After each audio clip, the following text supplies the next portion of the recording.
Nem vai acontecer como a gente viu aí nos 2 próximos domingos, mas essa fase de preparação para a prova não é tão fácil assim, né? É uma enxurrada de informação, vários conteúdos para estudar. Isso, claro, que gera tensão, né? Ansiedade. Foi falado isso aí, né? Às vezes até desânimo. E para falar sobre esse assunto aqui com a gente, a psicóloga Valdívia Oliveira. Valdívia, bom dia. Muito obrigado pela sua presença. Bom dia, gente. A gente está falando muito desses estudos, da necessidade de você ter conhecimento de tudo, e é necessário. Mas cuidar da saúde mental também é importante, né? Bom dia. Bom dia. Bom, cuidar da saúde mental é imprescindível, né? E não é cuidar da saúde mental essa semana, que é a prova, e nem na próxima semana, que é a segunda fase, mas ao longo do ano. Porque, assim, o que mais nós ouvimos falar é que o aluno está ansioso. Então, a ansiedade, ela é uma resposta natural do organismo frente a situações de desafios e ameaças. E o Enem é um grande desafio. É uma prova com um conteúdo muito intenso, o número de alunos é muito grande, o número de participantes, então é um desafio muito grande. Agora, junta todas essas informações que vêm do próprio Enem, ainda tem a própria ansiedade do aluno em relação ao seu desempenho na prova. Então, ele estuda, mesmo assim ele pode achar que ainda não é suficiente, né? Que ele estuda mais. Tem a questão da comparação. Fica ouvindo conversa de um colega, o colega do outro, e fica se comparando. Olha, ele está mais preparado, eu não estudei o suficiente. Existe também a expectativa da família. A expectativa da família é que aquele aluno entre numa boa faculdade, que ele seja aprovado, que ele tire uma nota muito boa, que ele consiga uma boa classificação. Então, tudo isso gera um quadro de estresse muito grande. E também tem aquela preocupação com o aluno. Se eu não passar, o que vai ser da minha vida no próximo ano? O que acontece? O que eu vou fazer? Então, assim, isso gera uma série pode gerar uma série de sintomas fisiológicos, né? Como a insônia, o cansaço extremo, como a irritabilidade. O aluno pode ficar muito mais irritado e também ele pode ter alguns sintomas fisiológicos, como a taquicardia, a sudorese, dores de estômago e outros sintomas fisiológicos que podem afetar a saúde dele. E como lidar com esses sintomas? Como controlar? Como lidar com essa pressão para que isso não afete o desempenho, né? Porque o João estava falando, né, que tem um conhecido que fez vestibular 3 vezes, fez Enem 3 vezes, não passou, sabia de todo o conteúdo, mas acabou ficando ali na questão da emocional, da ansiedade, né? Como controlar tudo isso para lidar com o momento? Muitas vezes o aluno, ele estuda, ele se dedica muito ao longo do ano e ele tem que ter uma visão realista dele. Ele não estudou muito, então ele tem possibilidade de ir bem na prova.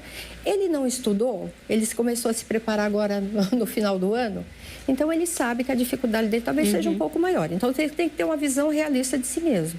E algumas práticas podem ajudar muito. Primeiro, aqui é a questão da pausa para respiração. É escolher um lugar tranquilo, onde o aluno possa sentar, respirar, fazer uma respiração diafragmática, respirar profundamente, segurar alguns minutos e soltar. Pode ajudar a evitar o estresse.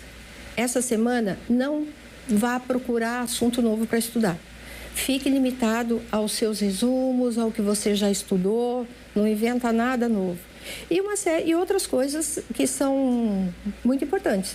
Cuidar do sono, o equilíbrio entre o lazer e o estudo. Eu preciso só ficar estudando, não. Eu preciso estudar, eu preciso descansar, ter uma rotina com horários fixos.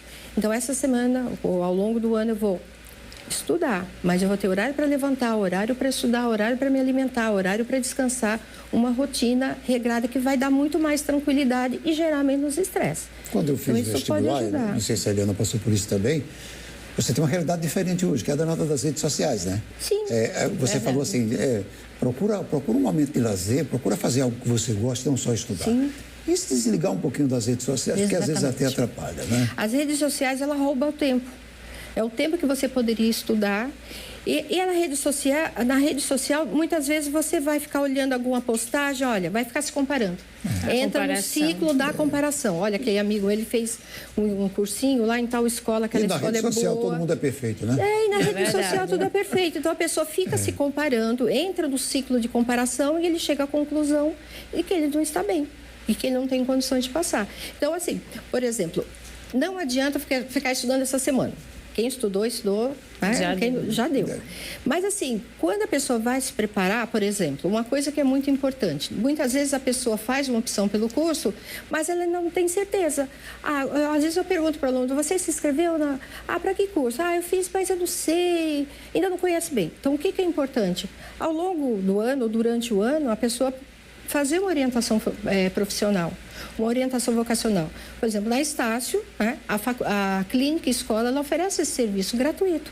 Então, não só a orientação profissional e a orientação vocacional, mas vai preparar o aluno para essa escolha e para esses momentos de prova, além do atendimento psicológico, psicoterapêutico que a faculdade oferece.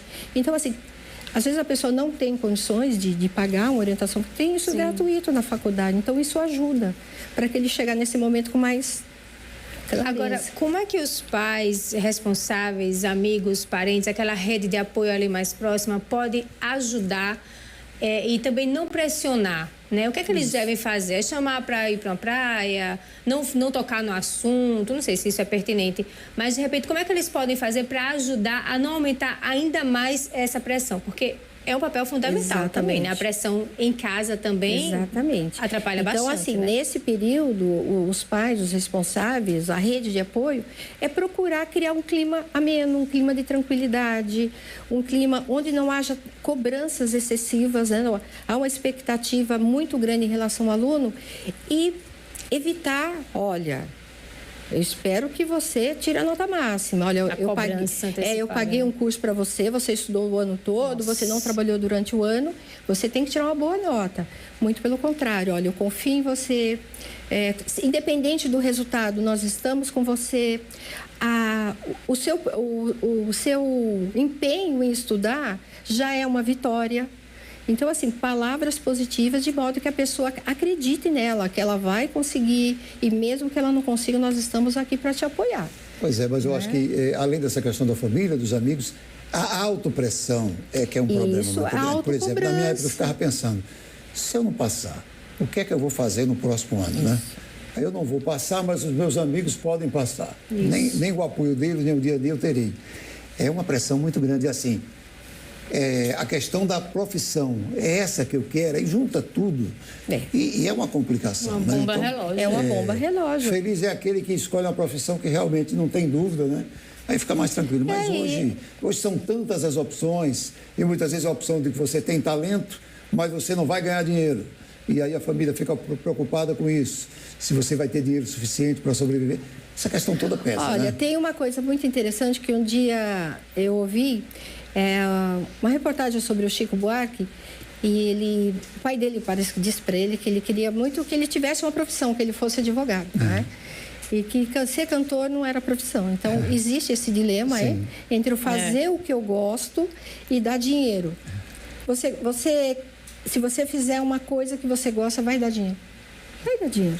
Porque você vai ser empenhado em ser o melhor naquilo. Claro. Às vezes o jovem ele quer ser um skatista, ele quer ser um atleta, ele quer ser um jogador de futebol.